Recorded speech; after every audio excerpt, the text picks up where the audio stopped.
everyone, what's going on? I am about ready to get some work done, but before I left, I just felt like I wanted to share this last point with you. The series about being a hero. We've learned so much about different ways of being heroes and opportunities that we can be heroes, but I just want to solidify this whole entire series with this last point, and I have it right here because I'm getting ready to leave, and I have my computer and everything, and I just wanted to share this with you.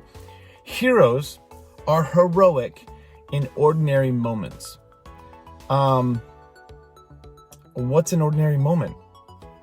Everyday life.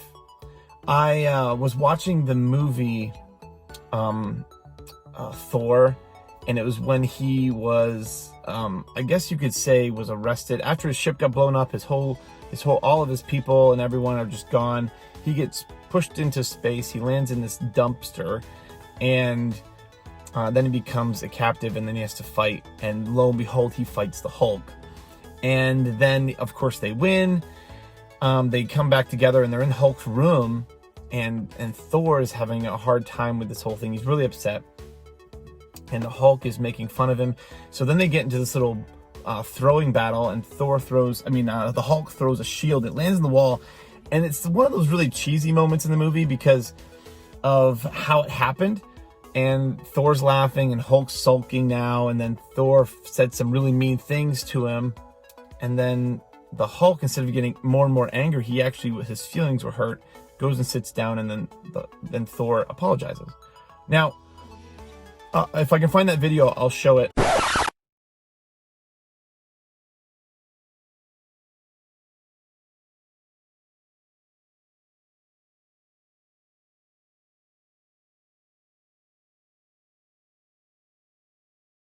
So what's crazy is that Thor apologizes for his behavior. I can tell you right now that growing up, I was probably spanked and put in more timeouts because I was being mean to my sisters. And I never even apologized. Or when I did apologize, and you can totally, you probably can relate. You say it like this: sorry, and then you walk away. When your parents will say it like you mean it. Well, you can say it like you mean it, but do you truly believe it? Do you truly ask for forgiveness? And I think this is so important that we remember, and it's not even my main point, it's not even where I want to go, but when you say something to someone, and if you don't mean it, it means you're probably going to do it again. Guaranteed. Because I said sorry all the time, and I said it like I meant it, but I never really meant it. Heroes are heroic in ordinary moments. That is an ordinary moment that you can say, can you please forgive me? And let them forgive you. It's one of the biggest things I think in this world that we fail at as people and Christians, is that we don't actually ask for forgiveness, but instead we say, oh, sorry about that, I didn't mean to. And then you walk away and you said it like you meant it, but you never did. So, sorry, that was a side note. Going back to my original thing. There's this moment in the Bible where, I think it's in Luke 10, 25, read it from there. It's the Good Samaritan.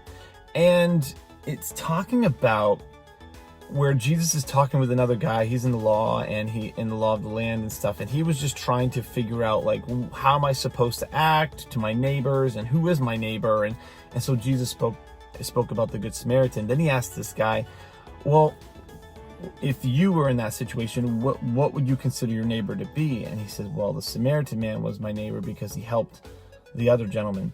And even though if you know the story, Jews and Samaritans did not get along. As a matter of fact, they did not want to be around each other. And so when the Samaritan helped them, that was a huge ordeal.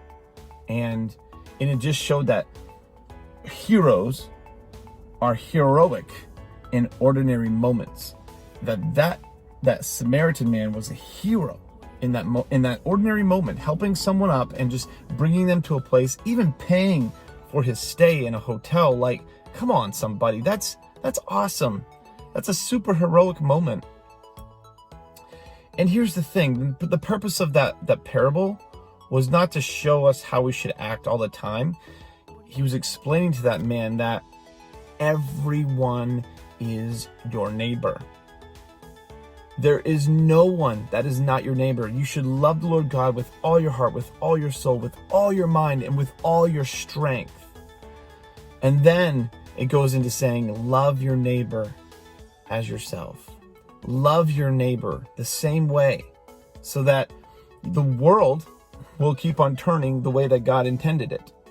But the problem is the world isn't turning the way God intended it, or wishes it would, and we're not loving our neighbors like we should. And I want to encourage you guys right now, and I'm going to end on this. I told you this is going to be a quick one.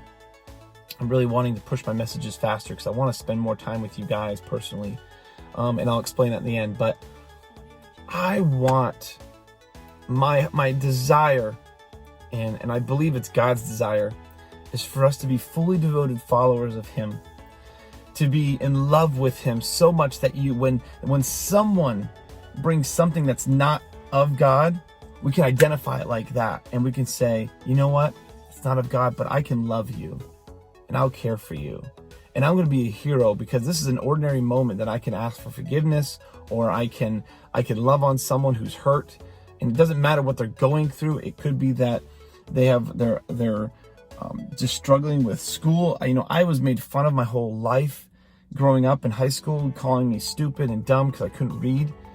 And because I loved those people, it was like they did a 180 turn and they started to become my friends. I want to encourage you to do the same thing.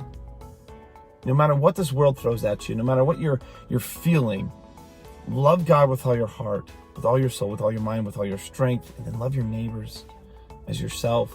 And you'll start seeing that love will start changing the world around you.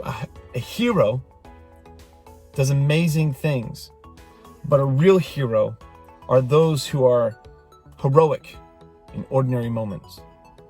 So love you guys. And I just want to let you know that we are getting together throughout the week on Tuesday, Wednesday, and Thursday.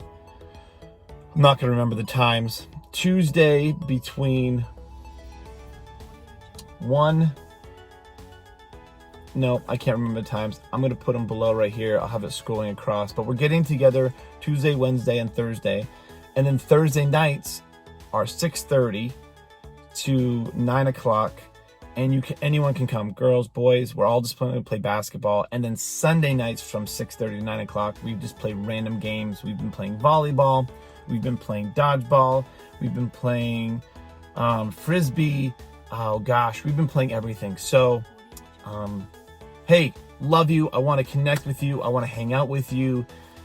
Text me or call me or email me or comment below if you want to get involved with any of the meetups that we're doing throughout the week. Have a good week. I love ya. Hopefully see you soon.